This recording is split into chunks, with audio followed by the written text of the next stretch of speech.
Vodafone Full Fibre 910 promises gigabit speeds while undercutting BT by about £17 a month, and on paper it looks like a no-brainer. Over 6 million people in the UK are already using it, but here's the catch, and it's a big one. Vodafone is quietly selling two completely different products under the same name. If you're on OpenReach, you're paying around £36 a month for 910 megabits down and only 105 megabits up. City Fibre customers, on the other hand, get the same download speed for as little as £28 a month with fully symmetrical 910 megabit uploads. Same branding, radically different infrastructure, radically different value.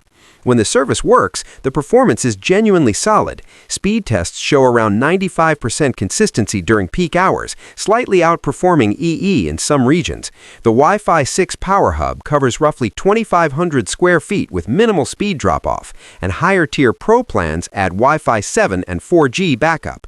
Latency on City Fibre stays under 10 milliseconds, and real-world testing shows no buffering even with multiple 4K streams and dozens of connected devices.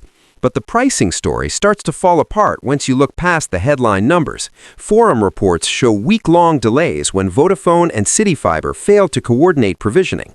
Some customers were upgraded from copper lines only to be synced at 80 megabits instead of 910. Others reported speeds hovering just above Vodafone's minimum guaranteed threshold, with customer service refusing to investigate because the contract technically wasn't being violated. Existing customers also report not receiving advertised router upgrades despite promotional claims. And while average support wait times of 8 to 12 minutes sound reasonable, troubleshooting becomes a nightmare when Vodafone has to coordinate with infrastructure providers they don't directly control. So here's the verdict. If you're on City Fibre and need symmetrical gigabit uploads, Vodafone Full Fibre 910 delivers near business-class performance at consumer pricing when everything aligns. If this breakdown saved you from locking into compounding increases you didn't fully account for, then it did its job.